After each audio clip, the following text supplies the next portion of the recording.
हे बघा, चंद्रकांत दादा बोलत असताना एक गोष्ट मात्र त्यांनी खरी सांगितलेली आहे की परंपरा असते, कुटुंब असतं, कुटुंबाच्या प्रती प्रेम असतं, एखाद्या नेत्याच्या प्रती आदर आणि प्रेम असतो आणि त्या दृष्टिकोनातून त्या व्यक्तीकडे म्हणजे अजितदादांकडे बघून आज सुनीत्रा काकींचा प्रचार आम्ही सर्वजण त्या ठिकाणी करत आहोत.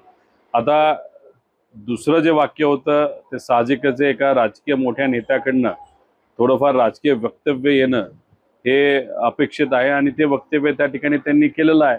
याच्यापूर्वी कधीही भाजपकडनं इथं एवढ्या मोठ्या प्रमाणात सभा घेतल्या जात नव्हत्या, ज्या सभा आणि खास करून कार्यकर्त्यांच्या सभा इथं घेतल्या जातात.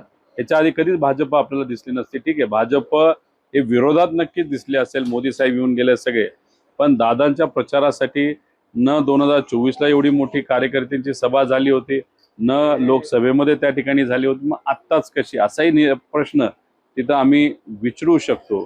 आणि याच्या आधी पवार साहेबांचा प्रचार असू द्या, अजितदादांचा प्रचार असू द्या, सुप्रियाताईंचा प्रचार असू द्या, जसं आज मी फिरतोय, माझे वडील फिरतात, माझी आई फिरते, तसं आधी सुद्धा मी फिरलेलो आहे आणि आता सुद्धा फिरलो. त्यामुळे वेगळं काय याच्यामध्ये कुणी घेतलं नाही पाहिजे असं मला वाटतं.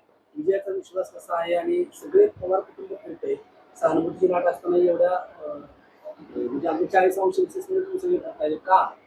कसं असतं की आपण दादांकडे बघून फिरत आहोत, दादांचं कार्य हे खूप मोठं होतं आणि आपल्या सगळ्यांची इच्छा आहे की लोकांना विनंती करण्याची की मतदान होत असताना आपापल्या गावातून जास्तीत जास्त मतदान झालं पाहिजे.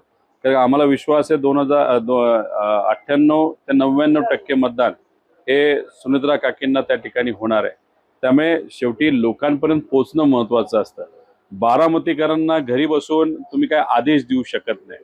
बारामतीकरांना तुम्ही विनंती करू शकता आणि विनंती करत असताना टीव्ही वगैरेच्या माध्यमातून करण्यापेक्षा आमच्यासारखी जी पिढी आहे, मोठे नेते करू शकतात, पण आमच्यासारखी जी पिढी आहे त्यांना लोकात जाऊन लोकांची चर्चा करत त्यांना विनंती करणं हे महत्त्वाचं आहे. म्हणून मी स्वतः माझ्या परिवाराबरोबर लोकात जाऊन विनंती करत आहे आणि अजितदादांच्या पक्षाकडनं दादांचे पुत्र जय त्या ठिकाणी फिरत आहेत.